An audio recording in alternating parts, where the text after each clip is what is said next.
Hey guys, how are you? My name is Carlos. I'm actually here with best-selling author Greg S. Reid, author of this book, 3 Feet from Gold. If you haven't read this book, you're missing out. Thank you so much for being on the show. Absolutely. So we're actually here in San Diego. Thank you for inviting me to your house to do this moment, to do this interview. I want to talk about kind of like, you know, your intuition and what led you to become an author and become a speaker. In the beginning, did you actually think of doing all this stuff? Oh my gosh, no. In fact, I got a D in English. I barely graduated high school, and now I've got a PhD. I'm a doctor of literature. Go figure. If I can do it, anyone can do it. So when you write a book, you write something called a query letter. It says who you are, what's your message, why are you an expert, who's going to read your book. I was turned down by 268 publishers in a row for my first book. The 269th publisher said, we'll do it, but you have to change the title, the beginning, the middle, and the end, because I couldn't write myself out of a paper bag. But I took their counsel and hired a great ghostwriter, and they took my words and breathed life into it. And by not quitting and having stickability to persevere, now I've been in 74 books, 45 languages around the world, but it's been really easy to quit after 50 rejections, or 100 or 150. And I realize it's people that don't give up 3 feet before the miracle happens. They're the ones that come out on top. So I know you have a relationship with Napoleon Hill Foundation. Absolutely. With Don Green. Can you kind of talk about that, how that came about? Well, Don Green, first of all, is a saint. This guy is doing so much to carry on the teachings of the late, great Dr. Napoleon Hill.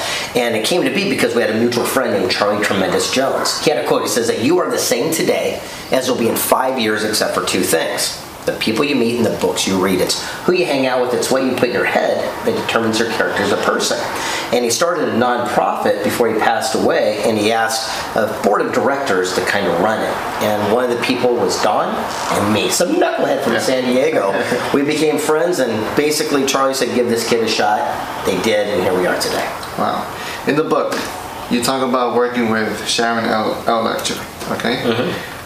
You talk about how she helped you actually double the book in size and publish it. How was that experience, that encounter with Sharon? Well, Sharon's an amazing human being, and a friend, and an ally, and a mentor, and just a great person all around. And it was really interesting because she saw the human side of the story, and she could actually breathe a brand new, I don't know, energy into it where people would feel like they were going along on a journey. So it's not just a book about a person. When people read it, they feel like, hey, this is my personal journey, and they feel like they're going along the ride, and that's what she brought to it. Wow. I want to hit back one more time with the intuition, with what you felt when you got basically rejected over 200 times from different publishers. I know what you're going to ask, and I know the answer. It's the knowing. Yeah. Unfortunately, people get caught up in their hope, you have wish. To be crazy for that, right? Correct. Well, people get caught up in hope, wish, belief. And I follow your knowing. It's an intuition. I knew. And so what happened is I knew I had a story to be told. And I wouldn't give up because it wasn't my story. You see, I mentor inner city kids in San Diego. And the story of my very first book, The Millionaire Mentor, was that kid's story. It wasn't me. And so I had to tell his story. And so I knew in my heart of hearts I would never let another person or myself talk me out of what I know to be true. Wow. So what would you say to people out there that are probably being rejected right now, or welcome to the club? Yeah. I mean, it's amazing. When I read the book, this is my 3rd time reading the book. Yeah, you saw the other book that I have highlighted and everything. It's hard for me to believe that it'll be rejected. That's how amazing I think this book is. So I mean, how can people relate to this book if they quit already or they want to try again? What is that one thing that you would tell them to kind of get back up? One of the person I interviewed in this that didn't make the cut was a guy named Paul J. Myers, a billionaire. And he said, your success is in direct proportion to your ability to sustain a no. He said, if you're willing to ask enough ladies out, eventually you'll get a date for the dance. And I realized that that's what it's all about. It's the people that keep grinding away. Look, people quit one class short from a degree, or sales, or marketing. It's easy to quit, but it's the people that persevere and go that extra 3 feet. Imagine a football game when you're all the way down to the Super Bowl. It's that one last yard, the 3 feet, that separates the champions from the other people. Right. And I want to just to hear the story behind this, just for a selfish moment. I've heard on YouTube, I've heard in the book, I've heard in Think and Grow Rich with Napoleon Hill.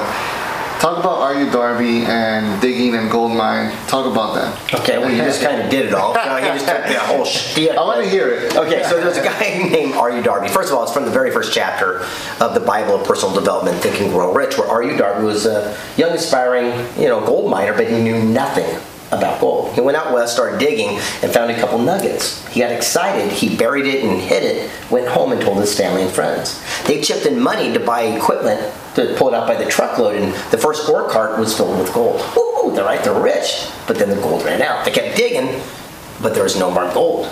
Defeated, Darby walks out of the mine and says, I quit, and sees a junk man walking by. He says, hey buddy, give me $200. I'm going to sell you the mine, the deed, all the equipment. I'm going back home to Maryland.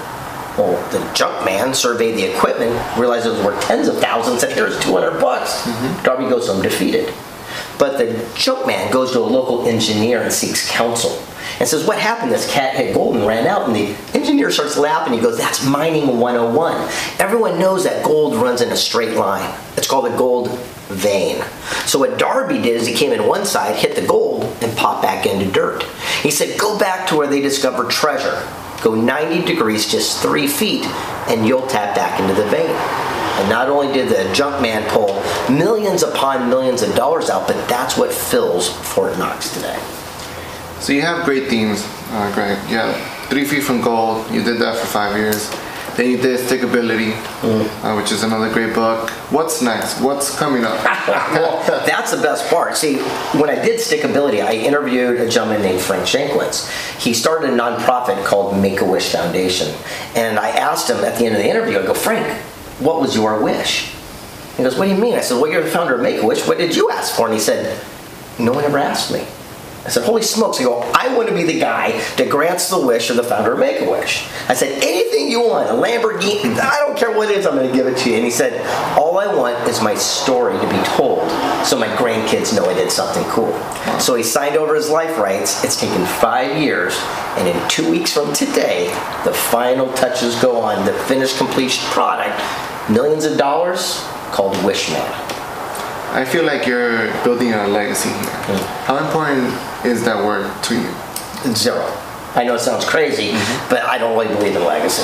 The realities are, if you watch the pyramids, all the people that still live around, the pyramids of this day are ancestors, and they don't even know what happened. And I realize that history is written by the winners, so we don't even really know what legacy is. For example, I guarantee if you went to the graveyards, you'll find a lot of people from the 1700s that did amazing things that were forgotten. I think legacy is leaving it all on the field and living your life by example. It's about attraction rather than promotion. So what I want to do is live a lifestyle that other people would like to have, and then I can share how I've done it so that they can duplicate it for themselves, but mostly for my child. And I realize if I could be that example, that beacon, maybe a little bit will rub off on him, and he'll do it too. Wow, that's awesome. Thank you, Greg. Absolutely. So where do we follow you on social media, Instagram, Twitter? Where do we search you on? I'm everywhere. You know how it is. Yeah, you guys aren't going to get short. Yeah, you'll find it all over the place. But the main thing is this. You keep talking about intuition, about following your heart, right? Yeah. It's like one of those type of things. It starts with baby steps. And here's what I recommend people do. When you're driving home, let's say you do the same exact path every single day. One day you go, what's down that street? Do that, turn left. I'll call it just turn left. And follow that intuition, and you'll be surprised what you find. Because the greatest of life's experiences are never where you expect them to be. Wow. Thank you, Greg. You got it, champion. I'll see you guys. My name is Carlos. Greg is Reid with On the Road to Success.